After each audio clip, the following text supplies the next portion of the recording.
네, 오늘 시그널픽에서는 나경원 국민의힘 의원 모시고 자세한 얘기 나누겠습니다. 어서 오세요. 네, 안녕하세요. 네, 조금 전에 장해찬 최고가 당에서 네. 싸우는 게 나경원, 주진우 의원 뭐 손에 꼽는다 뭐 이런 얘기를 했는데 뭐 그 얘기부터 좀 해볼까요? 지난 김민석 총리 후보자 인준을 어떻게든 좀 막아보시려고 농성을 하셨는데 결국 표결이 됐잖아요.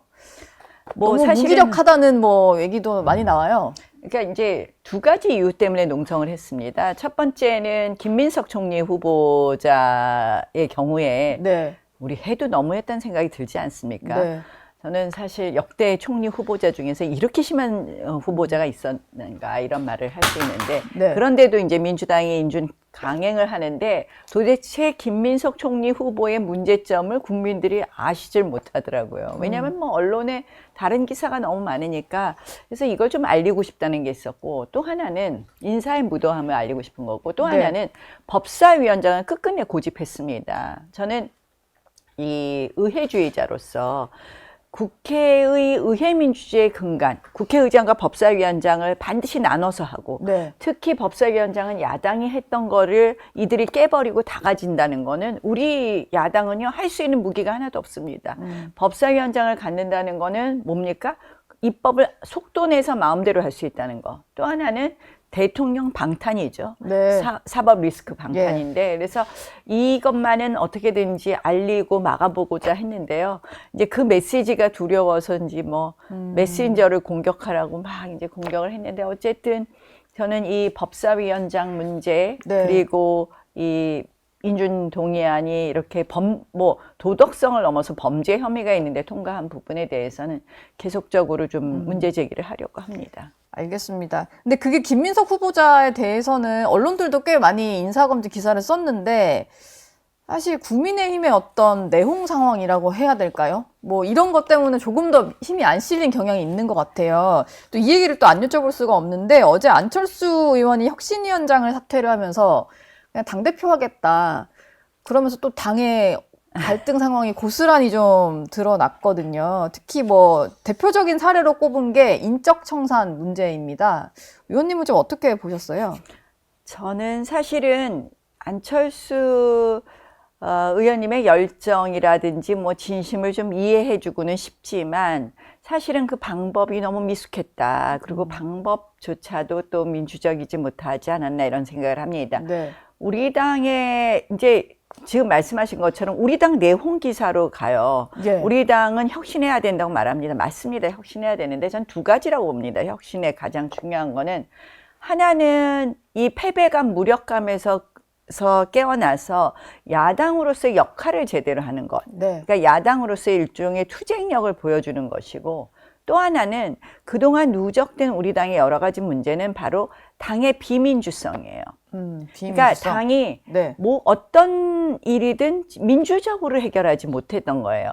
그러니까 안철수 위원장조차도 혁신위원장은 마치 전권을 가진 것처럼 지금 비민주적인 이야기를 하신 거예요. 사실은 누가 잘못했다 이런 거 우리가 다 뭐 공감하는 바도 있고 하지만 네. 어떤 부분은 또 공감이 안 되는 바도 있지만 예. 이런 것도 민주적으로 했어야 되는 거죠. 네. 물론 내가 야, 이 사람들이 잘못했으니까 잘라. 이렇게 얘기하는 거는 맞지 않다. 혁신위를 구성하고 거기서 논의를 하고 이런 게 필요했다는 생각이 들고요. 네. 그래서 그런 안타까움이 있고 그러면 그 전의 과정은 어떠냐. 역시 다 비민주적인 것이 지금의 우리 국민의힘의 신뢰를 떨어뜨렸다고 봅니다. 네. 예컨대 이제 자꾸 안철수 의원님 말씀하시는 건 아마 그 한덕수 총리로의 후보 그 단일화 후보 과정. 교체 네. 문제를 얘기하는데 저는 그 당시 굉장히 강하게 의총에서 반대 발언을 했습니다. 왜냐하면 그 절차 자체가 민주적이지 못했거든요. 네. 결국은 당원들께서 투표로 막아주셨는데요.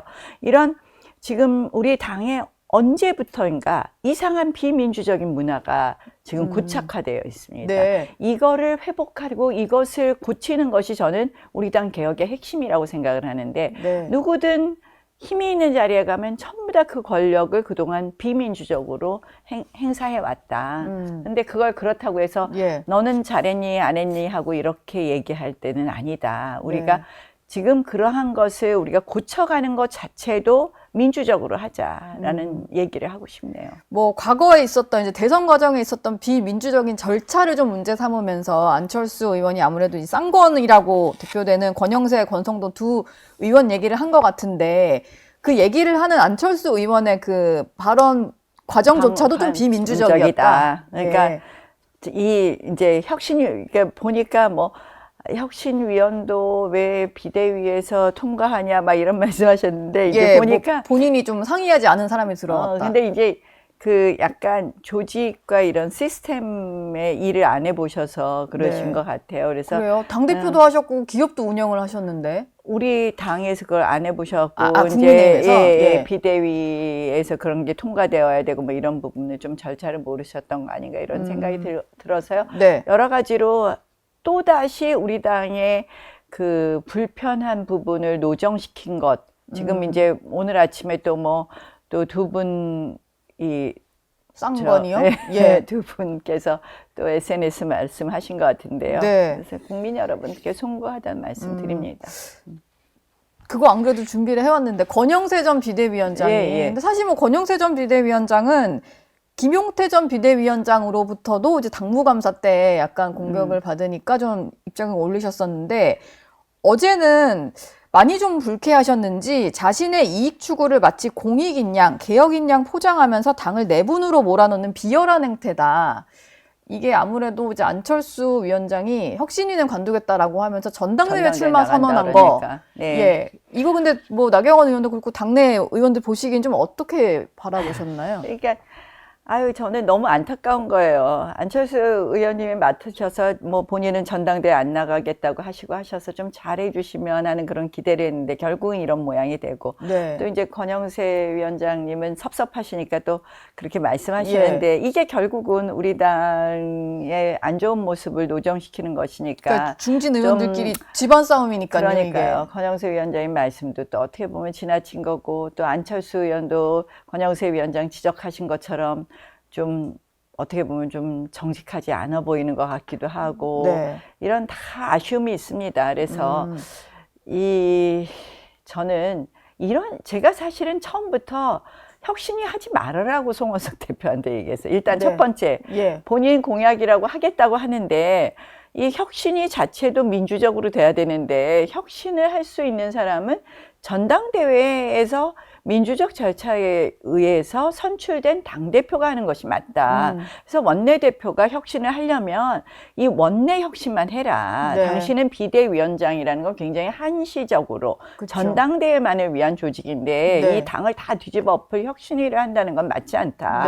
일단 첫 번째 하지 말라 그랬고요. 두 번째 안철수 의원을 하겠다는 얘기를 이제 나중에 이렇게 전해 듣고는 제가 분명히 안철수 의원님은 굉장히 개혁적으로 보이는 부분이 있지만 우리 당의 이 어떤 조직이나 이런 문화를 모르시기 때문에 이런 여러 가지 또 오히려 혁신으로 괜히 분란이 될 수 있으니까 안철수 의원님보다는 저는 좀 더 다른 사람들이 좋지 않겠냐고 제안도 했었는데요. 당을 좀 아는 사람들. 당을 알면서 좀 저는 원내 혁신에 그쳤어야 된다고 얘기했거든요. 그래서 지금이라도 자꾸 송원석 원내대표도 본인의 공약에 집착하지 말고 이제는 전당대회가 시작됩니다. 그러면 전당대회에 출마한 당대표들이 혁신안을 내놓고 경쟁을 하고 그리고 그 당대표가 당원들의 지지를 받아서 그 힘으로 해야지 지금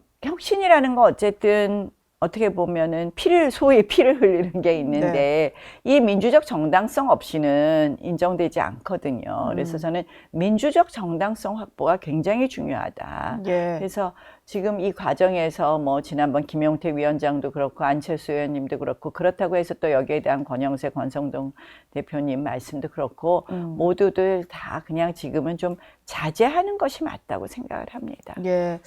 근데 지금 권성동 의원이 또 쓰신 걸 보면은 약간의 좀 진실공방으로 번지는 모습인데 안철수 의원이 본인을 찾아봤을 때는 뭐 여의도 연구원 개혁이라든지 정책 쇄신 얘기를 위주로 했었는데 주말 동안 한동훈 전 대표 전당대회 출마 가능성이 좀 낮다는 정보를 접하고 주변에 어떤 이제 사람들 얘기를 듣더니 이런 것 같다라고 또 새로운 얘기를 좀 하셨어요. 뭐, 예. 참, 죄송합니다. 더 말씀 안 드릴게요. 뭐, 예. 그런 이야기가 또 사실일 수도 있고, 아마 상당히 사실일 가능성도 있지만, 또 뒷부분은 뭐, 그러니까 추측이시잖아요. 그쵸. 그래서 제가 언급하는 건 맞지 않고요. 네.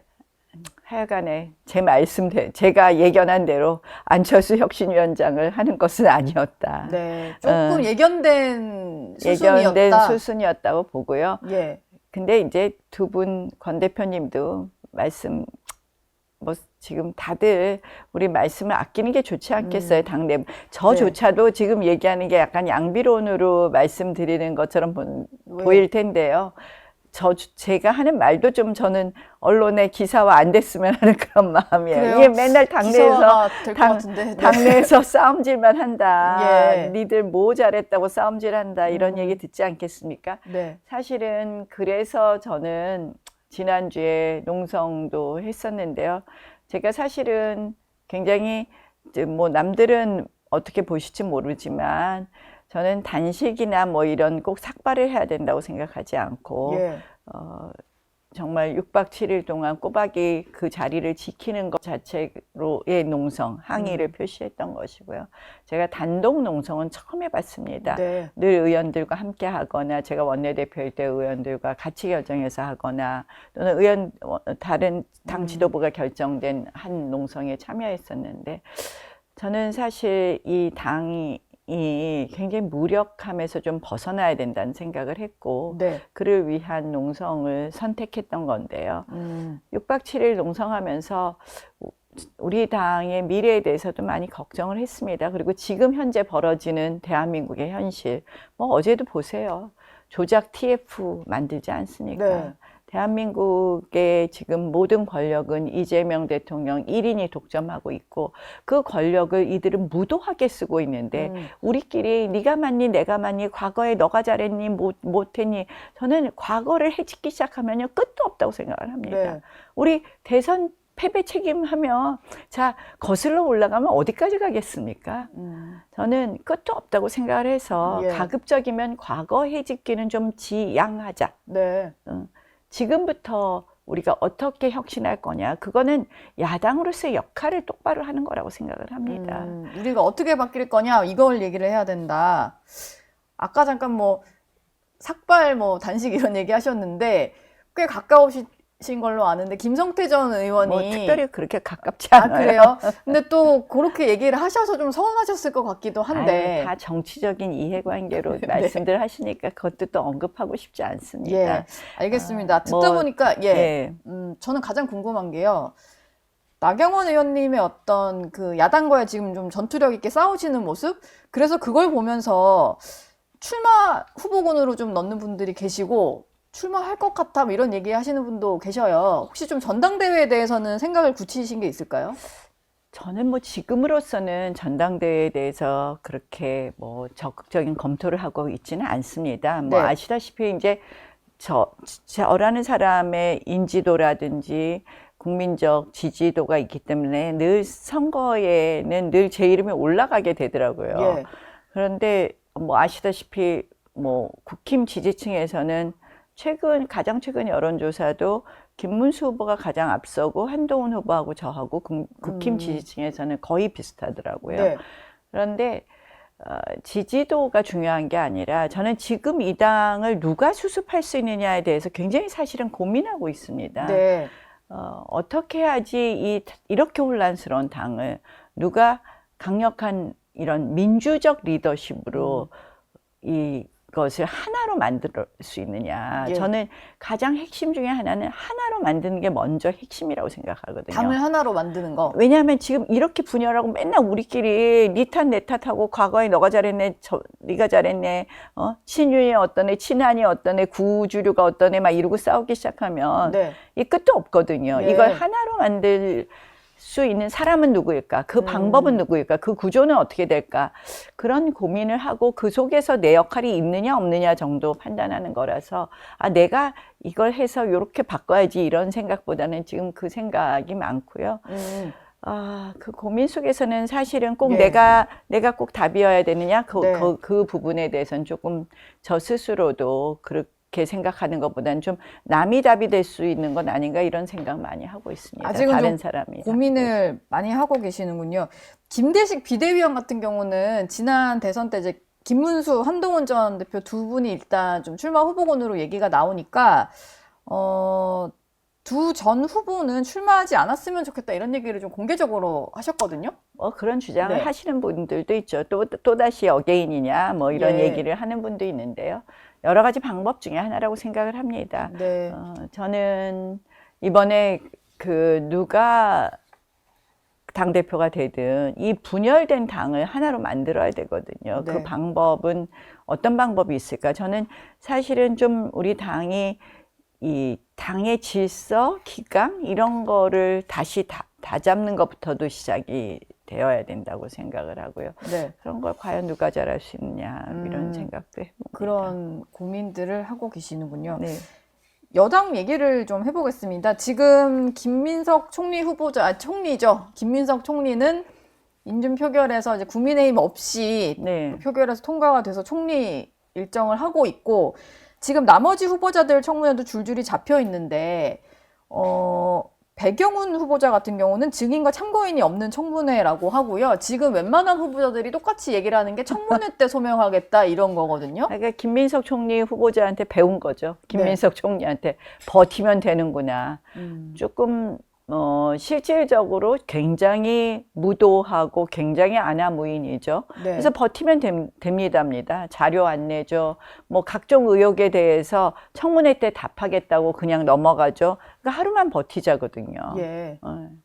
그래서 지금, 네. 뭐 부적격 후보가 줄줄이인 것 같아요. 줄줄이. 지금 뭐 이 배경훈 후보자 얘기했는데 이 기업인 출신들은 저희는 기업인 출신의 전문가를 모셔왔다 그래서 굉장히들 좀 희망과 긍정적인 부분을 봤는데 기업인 네. 출신들이 공직 후보자로서 이제는 장관이 되겠다고 하면 자기 자리에서 물러나고 지금 인사청문회 해야 되는 거 아닙니까? 그렇죠. 근데 두 분이 다 그냥 그 자리에 있는 거 아시죠? 두산 에너빌리티 사장이고 여전히. 현직이세요? 네. 계속?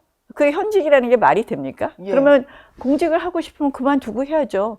청문회 결과를 보고 하겠다는데 저는 현직을 그대로 가지고 이 정부로부터 보고를 받는다? 이건 도대체 무슨 시스템이지? 이게 아무도 문제가 안 돼요, 지금. 예. 너무 뻔뻔한 정부입니다, 사실.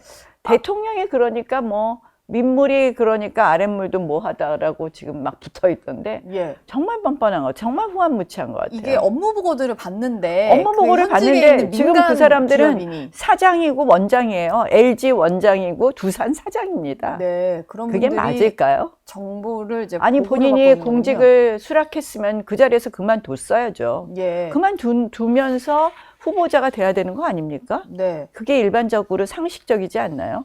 이 정부는 그렇죠. 예. 비상식이 상식화되었습니다. 뭐 일반 사람들이 이직을 하려고 해도 그만두고 이직을 하지 오늘 그러니까. 여기 다니다 내일 저 회사 가지는 않는데. 그러니까 나는 예. 저 회사 아직 확정이 안 됐기 때문에 나 이 회사 그냥 사장 계속하고 있어. 그게 공직을 하겠다는 사람의 마음가짐이 맞을까요? 예. 근데 비판 한 줄도 안 나오더라고요. 네.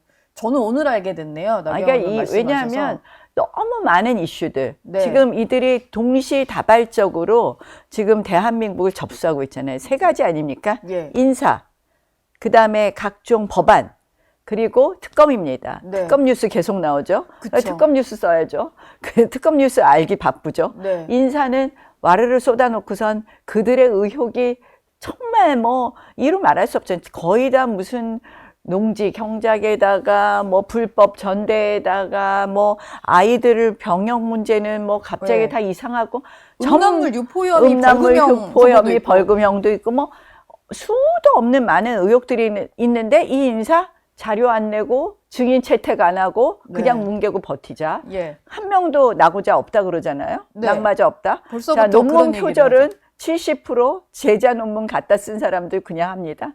자, 세 번째 뭐 합니까? 법안입니다. 어제 방송 3법 통과시켰습니다. 네. 대통령 뜻이다, 아니다, 기다 이러면서 하는데요. 방송 3법에 뭐 악법 중에 악법이지만 뭐 편성위원회 구성하는 것부터 시작해서 완전히 방송을 특정 세력이 여권 세력이 완전히 장악하는 건데 네. 핵심 중에 핵심이 뭡니까? 3개월 안에 모두 나가라는 겁니다. 지금 있는 사장 다 나가라는 이사진들 다 거예요. 나가라. 이사진 다 나가라. KBS 사장 다 나가라. 이런 어떻게 보면 그동안의 시스템이라는 게 있잖아요. 네. 방송 사장은 뭐 2년의 임기라든지 이 시스템을 통해서 독립성을 확보하려고 했던 걸 하루아침에 뒤집어서 그들이 다 장악한다고 하는데 이 입법안도 정말 이 입법안 갖고도 투쟁해야 되고 인사안 갖고도 투쟁해야 되고 하는데 정말 이걸 다 막을 수가 없는 거예요. 네. 이 세 가지를 동시다발적으로 하기 때문에 예. 와.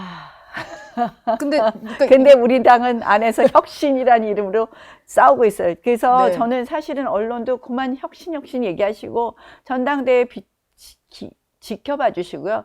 지금 혁신이라는 이름으로 뭘 무조건 하겠다는 것 자체가 비민주적인 겁니다.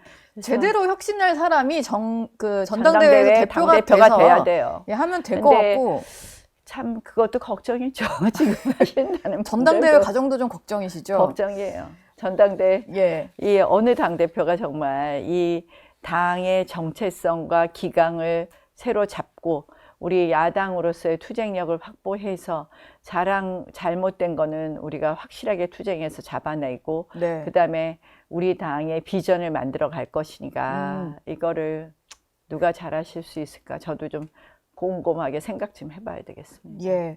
지금 뭐 기사거리와 뉴스가 워낙 많지만 아까 잠깐 말씀하셨던 이 얘기를 안 할 수가 없는데 민주당에서 정치검찰 조작 기소 대응 TF를 어제 출범을 시켰는데요. 여기 뭐 율사 출신 의원들도 대거 참여를 했고 본인이 이제 이재명 대통령 관련 재판 변호인인 분들도 들어가 있고 나 의원께서는 이게 노골적 유죄 뒤집기라고 얘기를 하셨어요. 근데 일부 사건 같은 경우는 대법원에서 확정 판결까지 나온 것들인데 이거를 이제 와서 검찰 기소가 잘못됐다라고 하면은 예전에 뭐 한명숙 전 총리 사건처럼 그렇죠. 어떻게 해보겠다는 겁니까? 한명숙 전 총리 사건이 딱 기억나는 거죠. 예. 그러니까 이런 거예요. 하나는 검찰 해체의 명분을 만들자는 거죠. 네. 검찰이 이렇게 조작해서 했어. 그러면서 뭡니까? 그전에는 검사들 탄핵했었잖아요. 자기 수사한 검사들. 네. 그런데 이제 그 한 축으로는 그거고 한 축으로는 이재명 대통령 재판 정지하고 이런 것만으로는 부족한 것이죠. 나중에 대통령 끝나고 재판 받으라고 할까 봐 걱정도 되고 지금 네. 법안도 만들지만 뭐 공소 취소까지 하겠다는 얘기도 하잖아요. 네. 한마디로 기소된 걸 없게 하겠다는 것도 하지만 이런 조작 TF를 통해서 완전히 대통령 면죄부를 주겠다는 건데요. 저는 이걸 보면서 느끼는 게 뭐냐? 네. 바로 범죄자 대통령이 만드는 대한민국 헌법 파괴입니다. 범죄자 당대표 이재명이 대통령이 되기 위해서 예. 얼마나 그동안 의회를 파괴하고 대한민국의 헌법 질서를 흔들었습니까? 뭐 무수한 탄핵, 무수한 특검 이런 거 작년 1년 내내 하지 않았습니까? 이제 대통령이 되시니까 더 심한 일을 하죠. 네. 근데 이게 무슨 결과로 오겠느냐? 저는 검찰에서 완전 수사권을 빼고 더 무서운 게 뭡니까? 국무총리 산하의 수사심의위원회를 두는 거예요. 뭐냐? 네. 앞으로 대한민국의 수사기구는 경찰, 중수청, 그리고 공수처가 있습니다. 네. 세 가지가 수사기구예요. 검찰청은 완전히 없어지고 네. 수사권이 하나도 없고 그러면 국무총리 산하의 수사심의위원회 한마디로 대통령이 수사심의위원회를 좌지우지하면서 이 사건은 중수청이 수사해 이 사건은 공수처가 수사해 이게 독재국가 아닙니까? 거기서 수사 기관을 정해주는 거예요? 그거예요. 네. 지금 봐봐요. 노은지 앵커님도 그것까지 있었나? 에 대해서 뭔가 있었기는 하는데 이렇잖아요. 아무도 국민들이 지금 얼마나 이것이 심한 한마디로 대한민국의 사법체계를 붕괴시킨 독재 시스템인지를 느끼지 못할 정도로 속도전으로 모두 지금 쏟아내고 있습니다. 네. 준비했던 거를. 동시에 너무 벌어지니까. 그런데 이 네. 수사심의위원회로 이 수사권을 갖다가 이건 공수처, 이건 수사청, 중수청 이게 다 새로 만들어진 기관입니다. 이게 뭐냐? 새로 기관을 만드는 이유는 새로 기관을 만들면서 그들의 사람으로 다 채워서 이 시스템을 만드는 거예요. 검찰청은 검찰의 오랜 이 수사 시스템으로 자기들이 아무리 장악하려고 해도 그 시스템이 있으니까 이 헌법 체계, 법 체계에 따라 장악하지 못하니까 새로운 기구를 만드는 겁니다. 아, 자기들이 이제 좌지우지할 수 있는 그럼요. 기구로. 새로운 사람으로 채원해서. 네. 대법관 정원을 왜 증원합니까? 이게 베네수엘라랑 똑같은데 14명의 대법관을 맨 처음에 100명으로 증원한다 해서 지금 30명 증원한다는 얘기도 있는데 30명으로 증원하면 어떻게 됩니까? 16명, 과반이 넘게 본인들이 새로 임명합니다. 네. 그래서 대법원을 장악하는 겁니다. 지금 이 무서운 독재가 대한민국 곳곳에서 벌어지고 있는데 우리 당이 당내에서 싸움하면 되겠습니까? 저는 전열을 정비하고 지금 여당하고 싸워야 되고 이러한 헌법과 법치가 무너지는 거하고 싸워야 되는데요. 네. 저도 그러니까 저도 막 속상해요. 당내에서 이렇게 치고받고 싸워. 왜 이거 할 때 왜 네. 의원총회 107명 모두 와서 정말 이 민주당 애들이 나경원 싸우니까 좌표 찍어서 공격하는데 우리 네. 왜 더 같이 가열차게 못 싸우나 하는 사실은 조금의 섭섭함은 있는데 지금 네. 우리 당이 전열이 정비 안 됐으니까 제가 혼자라도 싸웠는데요. 네. 우리 당이요. 지금 우리 당내 치고받고 싸울 그런 사치를 부릴 시간이 없다. 우리는 그런 여유를 부릴 시간이 없다. 왜? 우리 당 보고 이런 요구만 있을 때 맨 지금 보수 언론도 우리 당 혁신하라 그러는데요. 그 기사 쓸 동안 네. 제발 민주당의 지금 독재에 대해서 더 좀 들여다보고 싸워주시면 좋겠어요. 우리 당은 지금 이 여유가 없습니다. 예. 전부 머리끈 동여매고요. 저는 진짜 들판으로 나가야 된다. 국회에서 지금 저희가 할 게 뭐가 있습니까? 민주당 마음대로 하는데 상법 개정안 왜 합의해 줍니까? 5개 중에서 3개 합의했더니 2개 안 했다 그랬는데 걔네들 2개 또 한대요 이제. 그래요? 괜히 합의 통과라는 들러리만 서준 거예요. 예. 우리의 명확한 스탠스를 보여주는 게 낫습니다. 네. 어차피 마음대로 하는데요. 지금 당 상황이 좀 많이 마음에 안 드시는 것 같아요. 아니 우리끼리 왜 싸웁니까? 107명이 똘똘 뭉쳐서 야당하고 싸워야 돼요. 예. 근데 혁신이란 이름으로 네가 잘했니 내가 잘했니 그 코딱지만한 정말 당권 잡는다고 싸워서 국민들 신뢰를 받습니까? 저는 보수가 등 돌린 이유는 네. 무슨 다른 게 아니라 우리가 우리 역할을 안 하기 때문이라고 생각합니다. 우리가 우리 역할하는 거 하려면 우리 당내에서 싸우는 기사를 없애야 돼요. 네. 그래서 제가 안철수 혁신위원장 하지 말라 그런 거였어요. 이런 일이 생길 줄 예측을 하신 거군요. 아니 당연하죠. 예. 지금 그거 여유 부리고 멋부릴 때가 아니라 네. 자 그래서 열심히 싸우는데 안 싸우고 의총 안 나오고 하는 사람 그냥 국민 앞에 공표해요. 왜 안 싸우냐. 예. 지금 사실 좀 다 싸울 왜 안 일이 싸우는 줄 알아요? 왜안 우리 싸우나요? 당은요. 네. 안 싸우고 있다가 이 혁신 나오면 혁신이란 이름으로 나오는 사람들 다 정해져 있어요. 그 사람들 대선 때 자기 지역 선거운동이나 제대로 한 줄 아십니까? 근데 그 사람들 또 언론에서 주목해줘요. 그러니까 야당하고는 본인이 싸우면 야당이 공격하거든요. 이미지 나빠지거든요. 여당이 공격하거든요. 이미지 나빠지거든요. 네. 근데 좀 이따 이미지 괜찮고 여당하고 안 싸우면 여당이 그들은 공격하지 않잖아요. 그다음에 네. 혁신이라는 이름으로 나와서 뭐 어떻게 해야 된다고 해요. 저는 혁신과 개혁을 말할 사람은 중요한 거는 우리의 할 일을 제대로 하는 사람이 해야 된다. 네. 늘 이럴 때 되면 젊은 사람 하자는데 젊은 사람 하는 거 좋습니다. 그런데 젊은 사람도 싸워본 사람을 해야 하는 얘기예요. 막 30대 의원들 얘기하는데 맨날 나오면 아니 선거 때는 열심히 안 한 사람들을 꼭 개혁의 상징이라고 하는데 선거 때 열심히 하는 30대를 좀 지켜주면 어떨까. 예. 저는 뭐 늘 그런 생각이에요. 야당은요 싸워야 됩니다.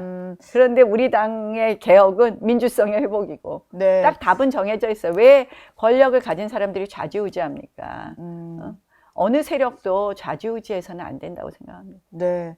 제대로 싸우는 모습을 그럼 앞으로 좀 국회에서 기대를 해보도록 하겠습니다. 오늘 뭐 민주당 얘기를 하니까 말씀을 더 활발하게 잘하셔서 다음에는 또 그 얘기로만 모셔야 될 것 같아요. 오늘 나경원 의원과는 여기서 인사 나누겠습니다. 감사합니다. 네, 고맙습니다. 저희 영상 많이 시청해 주시고요. 좋아요, 구독, 댓글, 알림 설정 꼭 부탁드리겠습니다.